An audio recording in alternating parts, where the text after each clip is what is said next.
오늘 아침 우리에게 주시는 하나님의 말씀은 요한복음 1장 40절부터 42절입니다. 함께 읽겠습니다. 요한의 말을 듣고 예수를 따르는 두 사람 중에 하나는 시몬 베드로의 형제 안드레라. 그가 먼저 자기의 형제 시몬을 찾아 말하되 우리가 메시아를 만났다 하고, 메시아는 번역하면 그리스도라. 데리고 예수께로 오니 예수께서 보시고 이르시되 내가 요한의 아들 시몬이니 장차 게바라 하리라 하시니라. 게바는 번역하면 베드로라. 아멘. 이 베드로는 대단히 매력적인 인물입니다. 그에게서는 인간 냄새가 납니다. 완벽하지 않고 군데군데 허점과 실수투성이기 때문에 죄와 허물로 자주 넘어지는 우리 자신과 멀지 않다는 인상을 받기 때문입니다. 그렇기 때문에 베드로의 인생을 추적해 가노라면 그 안에서 내 자신을 만나게 되지요. 제자로서 그가 성장하고 또 실수하고 좌절하고 재기하는 이런 과정들을 들여다보면 내 자신의 주님을 따라가는 현상이 적나라하게 숨어 있다라는 것들을 발견하게 되는 것입니다. 그리고 이것이 우리에게 큰 희망이 됩니다. 하루 세끼 밥 먹고 살기 바쁜 것 같이 사는 무리의 속성을 벗어던지지 못한 사람이 어떻게 제자로 자라갈 수 있는지, 또 그 제자가 원하지 않게 세상에서 살아남기 위해서 가끔씩 예수님 외면하고 예수님을 밀쳐놓기도 했다가 다시 주워 담는 내 자신의 제자로서의 모순된 모습이 아니라 참제자로 성숙해 갈 수 있는지를 이 베드로의 일생은 역동적으로 보여줍니다. 베드로가 인생 중후반부를 어떻게 살았는지 성경은 생생하게 증언합니다. 오순절 성령 강림 사건이 있은 후에 유대인들 앞에서 담대하게 회개를 촉구했던 장본인이고요. 그날 한 번의 설교를 통해서 3,000명이나 되는 사람이 회개하고 예수께 돌아오게 만드는 역사가 일어났었습니다. 초대교회 기둥 같은 지도자로 존경을 받았고, 노년에는 주옥 같은 베드로 전후서를 통해서 교회에 그리스도인의 성숙한 삶을 가르쳐 주었었습니다. 그리고 주후 65년에 자기를 그토록 사랑했던 예수님의 뒤를 이어서 십자가에 매달려 죽음으로써 사도 바울과 함께 초대교회를 세운 두 기둥 중에 한 기둥으로 그렇게 추앙을 받습니다. 그러나 그의 인생 출발은 학자였던 사도 바울과는 결이 달랐습니다. 그는 가난하고 무식한 어부였었습니다. 하루 세 끼를 먹고 살기 위해서 걱정해야 됐던 사람이었던 것 같습니다. 그렇기 때문에 길가에 가면은 흔히 저희는 막대기 같은 인생이고, 이름도 없이 폈다가 쥐는 풀포기 같은 그런 인생이었습니다. 급하고 다혈질적인 성격을 가져서 수시로 실수하고 자주 넘어진 사람이고요. 그런 자신을 보면서 머리를 치면서 후회하는 사람이었습니다. 그렇기 때문에 인생에 대해서 무슨 큰 꿈을 꾸지도 않았고, 자기가 어떤 의미 있는 삶을 살 수 있을 것이라고는 전혀 생각해 보지도 않았던 사람, 그가 바로 베드로입니다. 그런데 이 베드로가 아주 우연한 만남, 자기 인생을 통째로 뒤집어 놓은 우연을 가장한 운명적 만남을 통해서 이전과는 전혀 다른 사람으로 변화해 갑니다. 누구를 만났습니까? 자기 스승이자 주인인 예수 그리스도, 그분을 만난 것입니다. 여러분, 인생의 여정에서 내가 어느 시점에서 누구를 만나느냐는 굉장히 중요한 일입니다. 모든 의미 있는 변화의 시작은 만남에서 비롯되기 때문입니다. 저나 여러분들이나 인생 속에서 수없이 많은 사람을 만나왔지요. 그러나 그 만남 중에 그 만남은 정말 내 삶을 근본적으로 전환시켜 주었던 중요한 만남이었어 라고 여러분들에게 기억되는 만남이 몇 가지나 있을까요? 아마도 대부분의 만남은 만남 전이나 만남 후나 별로 달라진 것이 없거나 지금은 기억조차도 할 수 없는 대수롭지 않은 만남이 대부분일 것입니다. 도대체 예수님과 베드로의 만남 속에 무엇이 들어있었기에, 어떤 만남이었기에 단 한 번의 만남으로 한 사람의 인생이 근본적으로 새로운 방향으로 터닝을 하는가? 또 나 자신 또한 지금 예수님을 만나고 있는 것 같은데 왜 베드로와 같은 그런 건강하면서도 질적인 변화를 나는 경험하지 못하고 있을까? 오늘 바로 그 만남에 대한 이야기를 살펴보려고 그럽니다. 요한복음 1장 41절을 여러분들이 보시면, 그가 먼저 자기의 형제 시몬을 찾아 말하되 우리가 메시아를 만났다 하고, 시몬 베드로의 동생이 있는데 이름이 안드레입니다. 그 안드레가 예수님을 만나서 하룻밤을 지내게 됩니다. 그리고 이 사람이 바로 메시아일 것이라는 확신이 들어서 자기의 형인 시몬에게 예수님을 소개한 거예요. 시몬 형, 우리가 메시아를 만났어. 같이 가보자.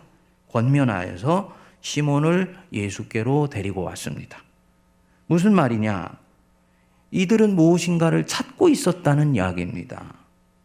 이렇게 사는 것이 인생의 전부가 아니고, 하루 세끼 밥 먹고 살기 위해서 사는 것이 인생이 아니고, 무엇인가 인간으로 산다는 것은 이것 이상일 것이다 라고 생각하면서 무엇인가를 찾고 있었던 것입니다. 그래서 자신들의 삶에 탈출구를 만들어 줄 수도 있겠다 싶은 바로 그분을 만났을 때 한 걸음에 그 예수께로 달려온 것입니다.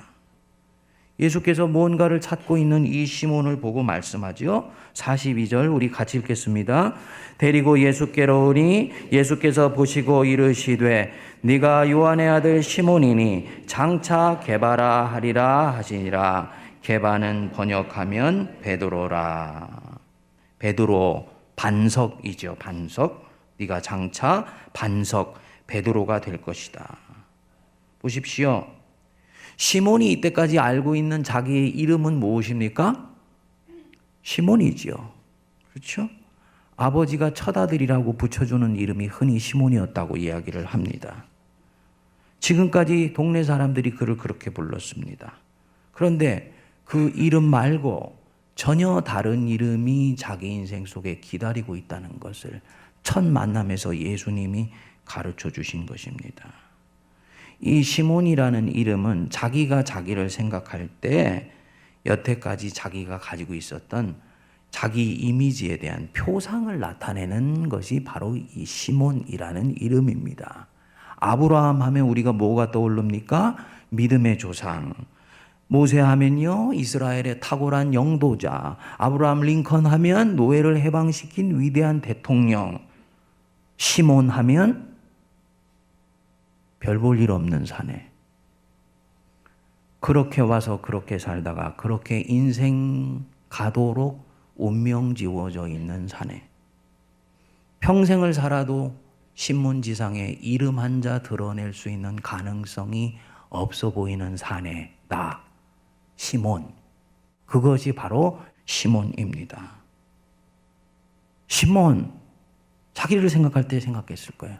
끊임없이 넘어지고 죄의 힘에 의해서 좌절되고, 그렇기 때문에 자기 인생 하나도 감당하지 못하기 때문에 다른 사람의 인생에 대해서는 살필 겨를도 없는 사람. 그게 바로 이 시몬이 생각하는 자기 자신이었던 것입니다. 그런데 그 시몬이 게바가 될 것이다. 베드로가 될 것이다. 너에게는 네가 알지 못하는 전혀 다른 네가 들어있다. 이게 바로 시몬이 변하여 게바가 되리라 입니다. 예수를 인생길에서 만나는 사람은요, 모두 시몬이 변해서 게바, 베드로로 바뀌는 역사가 일어납니다. 처음에 그를 만났을 때와 나중에 사람이 완전히 달라져 있습니다. 시몬은 베드로가 되고요, 사울은 사도 바울이 되고요, 사람을 피해서 한낮에 물을 기르러 왔던 우물가의 여인은 예수를 만나고 난 뒤에 그 격정적 기쁨을 안고 자기가 피해왔던 사람들 속으로 치고 들어갑니다. 예수를 만나면 일어나는 일이에요. 예수와의 만남은 황해도의 유명한 주먹쟁이였던 김익두를 한국 초대교회 대부흥운동의 대부로 바꾸어 놓았습니다. 예수를 만나면 다 이런 일이 일어납니다. 왜냐? 예수님과의 만남 안에는 그를 만나는 사람을 어둠으로부터 끌어내어서 빛으로 이끌어내는 특이한 마력이 있기 때문입니다. 우리 예수님 목수세요. 탁월한 목수세요. 인생에 대한 탁월한 목수세요. 그렇기 때문에 그분의 손 안에서는 다듬어서 쓰지 못할 거칠고 쓸모없는 나무는 단 하나도 없기 때문입니다. 시몬도 이전에 수없이 많은 사람을 만났을 것입니다. 좋은 사람도 많이 만났을 것입니다. 그러나 그는 여전히 시몬이었어요. 왜일까요? 그들은 지금 자기 앞에 있는 이 시몬이 누구인지를 알지 못합니다. 진정 누구인지를 모릅니다.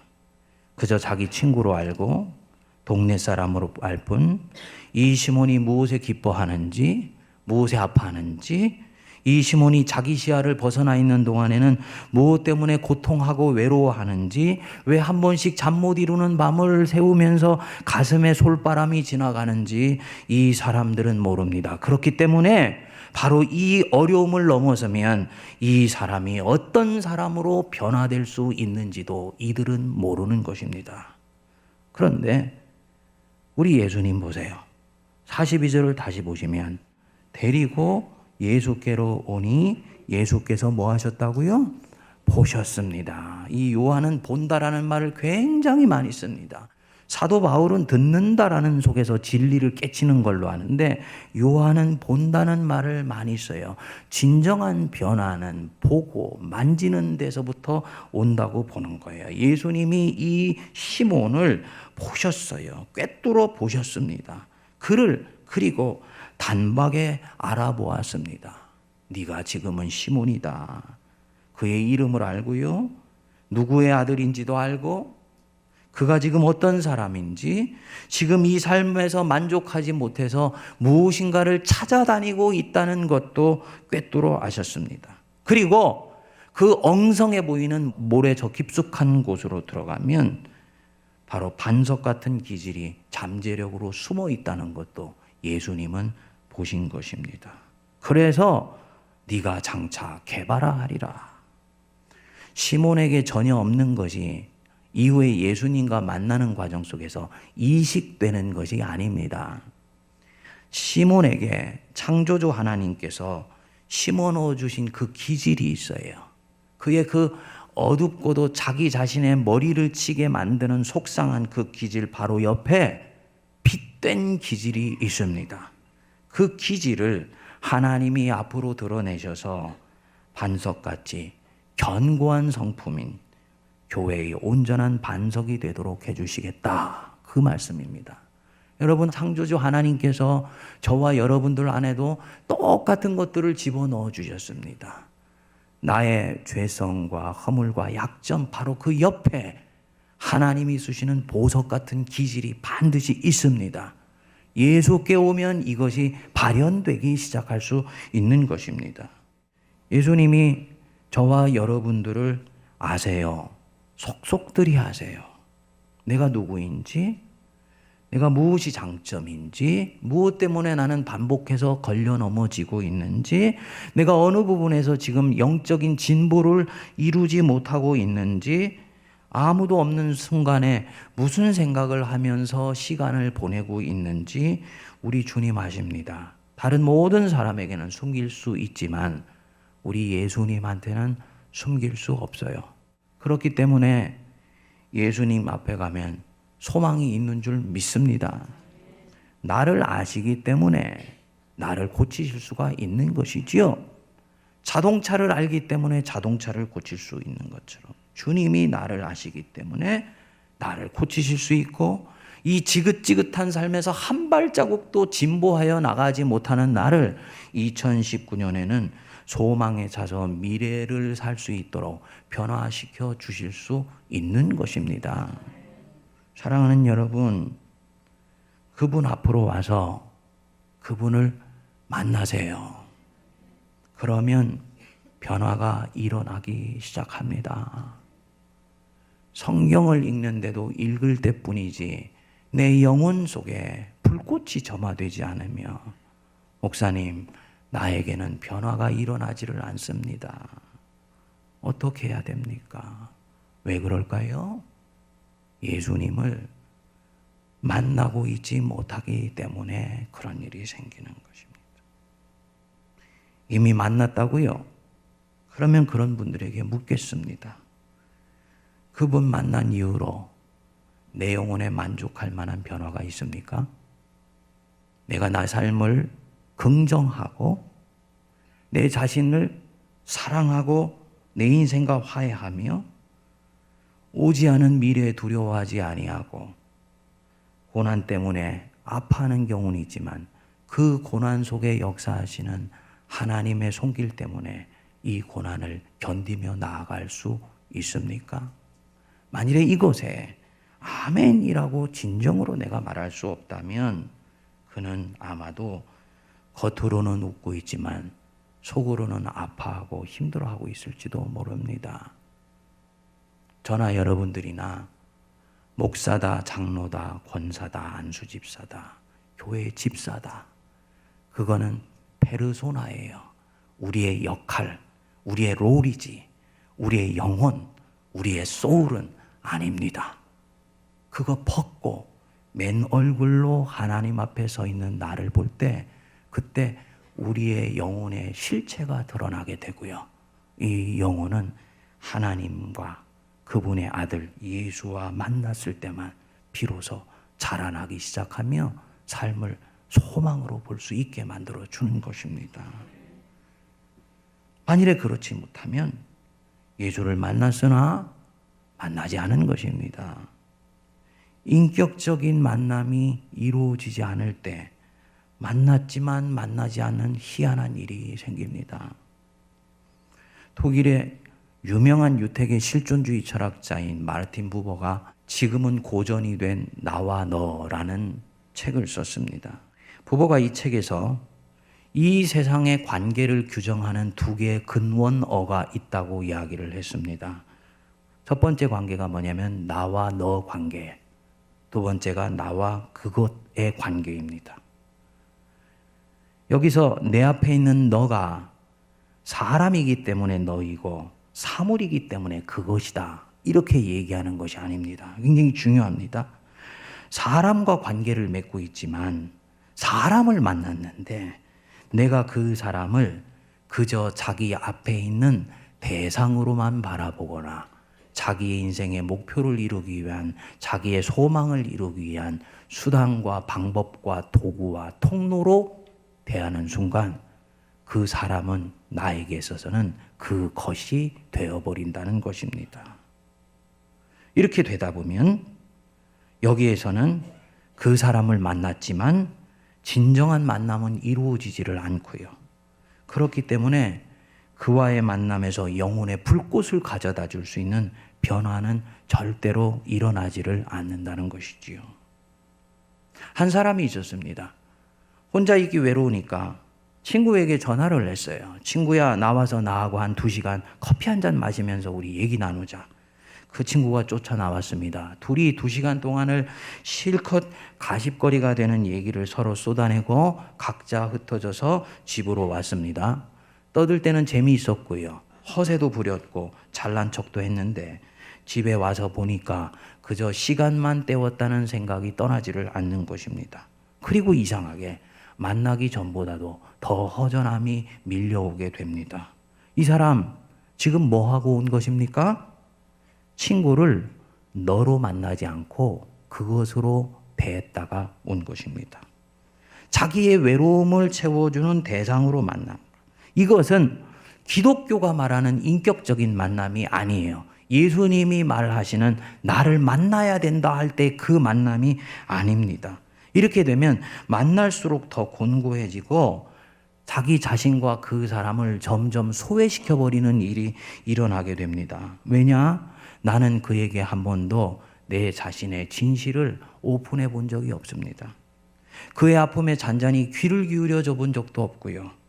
그가 지금 갖고 있는 그 모습 너머에 베드로와 같은 가능성이 있을 수 있다라는 것, 나는 그의 항상 표면만을 보고 살기 때문에 그런 가능성들은 생각도 하지 않고 이 사람을 만납니다. 그 친구도 나를 대할 때 마찬가지입니다. 내가 대학교를 어디에 나왔는지, 무슨 옷을 입고 다니는지, 직장이 무엇인지에 관심을 가지지, 내가 무슨 생각을 하고 살고 무엇에 기뻐하고 아파할 수 있는 사람인지 내 영혼의 진실에 대해서는 관심을 갖지 않고 나를 대합니다. 이런 것은 만남이라고 얘기하지를 않는 것입니다. 우리 교인들 중에서도 예수님을 이렇게 만나는 경우들이 안타깝게도 있습니다. 예수를 진정 나와 교제를 나누기 원하시고, 나와 깊이 사귀기 원하시고, 영혼의 진실을 그분은 듣기 원하시고, 또한 나의 아픔을 다루어 주시기 위해서 당신의 음성을 나에게 들려주시기를 원하신다라는 것을 생각하지 않고 주님 앞에 오는 분들이 굉장히 많이 있습니다. 이분들은 그저 내가 원하는 것을 예수님을 통해서 얻을 수 있으면 그것으로 충분하다고 생각을 합니다. 그분이 내 염려와 두려움을 해결해 주시는 신으로 생각하는 것입니다. 여러분, 이것은 종교적 만남이지 인격적 만남은 아니에요. 예수님과 시몬의 만남과 전혀 다른 종류의 거짓 만남이 됩니다. 여기에서는 변화가 일어나지를 않습니다. 예수님을 인격적으로 만나면요, 그 만남은 내게 눈을 열어줍니다. 내가 보지 못했던 내 내면의 실체를 예수님은 나에게 보여주시기 시작하세요. 윽박질러서 어쩔 수 없이 회개하도록 하시지 않아요. 이분 앞에 가면 나의 모든 영혼의 실상이 있는 그대로 받아들여질 수 있다는 것을 그분은 나에게 지속적으로 보여주십니다. 사랑하기 때문에 이런 일들이 일어나요. 그러면 마치 저 숲속에 숨어있던 들짐승이 사람의 인기척에 깜짝 놀랐다 숨었는데, 그 들짐승 앞에 살포시 겸손하게 그와 함께 있는 또 하나의 야생동물이 같은 모습으로 나타나면 이 들짐승이 숲속으로부터 자기 실체를 드러내지 않습니까? 영혼은 바로 그와 같습니다. 그래서 내 자신의 영혼을 있는 그대로 받아주고 이해해주고 지금 있는 이 현재로부터 출발할 수 있다라고 나에게 긍정해주는 그분 앞에 갔을 때 나는 완전히 무장해제가 된 채 내 자신의 죄성과 허물과 지나왔던 삶의 모습들을 있는 그대로 오픈할 수 있게 됩니다. 자연히 그 뒤에 내가 얼마나 부끄러운 삶을 살아왔는지를 성령이 나에게 깨우쳐 주시죠. 그리고 그 부끄러운 삶에서 벗어나고 싶은 열망을 그때 성령님이 불어넣어 주세요. 정직해진 것입니다. 그리고 하나님 안에 있는 자신의 가능성, 시몬이 변하여 베드로가 되리라 하는 이 가능성을 유리창문을 열어서 보여주시, 내 영혼 속에서 활짝 열어서 보여줍니다. 바로 이때 여태까지 희망 없어 보였던 자신의 인생이 소망으로 가득 차 있었다는 것을 보게 됩니다. 예수와의 인격적 만남은 바로 이런 거예요. 얼마나 풍요롭고 깊고 놀라운지 모릅니다. 이 예수님과의 인격적 만남이 얼마나 놀라운 보물인지를 미국에서 목회하시는 강준민 목사님이 정리를 잘 해주셨더라고요. 그분은 이 좋은 만남이라는 표현으로 썼는데, 좋은 만남은 나의 잠재력을 일깨워준다. 좋은 만남은 나를 존중해준다. 좋은 만남은 나의 죄성과 가능성 등 참된 모습을 깨닫게 도와준다. 좋은 만남은 사명을 발견하도록 도와준다. 좋은 만남은 삶의 의미를 깨닫도록 도와준다. 그래서 좋은 만남은 내면에 있는 불꽃이 마침내 타오를 수 있도록 도와준다. 사랑하는 여러분, 정말 변화되시기를 원하시죠? 여러분들 중에 이미 충분히 변화되어서 성숙되어 있는 그리스도인들 있습니다. 그러나 주님은 거기에서 만족하기를 원하지 않으세요. 뒤의 것은 잊어버리고 오직 그리스도 예수께 붙들림 받은 것을 잡으려고 표대를 향하여 달려가노라. 더욱더 하나님께 영광 올리기 위해서 우리는 끊임없이 주님 안에서 변화되어야 됩니다. 그러기 위해서는 끊임없이 예수를 인격적으로 다시 만나셔야 돼요. 그분이 나의 뭔가를 채워주는 대상으로 생각하고 이제는 만나지 말고, 그분을 그것으로 만나지 말고 나와 만나고 대화하고 나와 그분의 진실을 서로 나누며 함께 웃고 울고 함께 기뻐하는 영혼의 친구가 되기를 우리 예수님은 원하십니다. 나는 네 영혼의 친구가 되기를 바래. 내 어둠과 뿌리 깊은 죄성을 몰아내어 주시는 왕으로 이제는 내게 다가오시기를 원하세요. 그렇게 예수님을 만났을 때 저와 여러분들의 변화는 거기서부터 시작될 줄 믿습니다. 그때 여러분들은 이미 새해 활짝 웃고 계실 것입니다. 기도하겠습니다. 오늘도 살아 역사하시는 하나님 아버지, 진리는 영이시고 진리는 인격이신 줄 믿습니다. 조항과 규례와 조문에 매이지 않고 영이신 예수님을 올 한 해도 기쁨으로 만나게 하여 주옵소서. 그 예수님과 동행하며 그분께 듣고 그분과 사귀고 그분의 음성 속에서 소망을 얻으며 내 고통과 아픔과 기쁨을 그분과 겸손히 나누는 영혼의 친구로 자라가게 하여 주시고, 이것 때문에 우리의 영혼이 새로워지며 무리에서 제자로, 거짓 제자에서 참 제자로 변화되는 역사가 나타나게 하여 주시옵소서. 믿사오며 예수님 이름으로 기도하옵나이다. 아멘.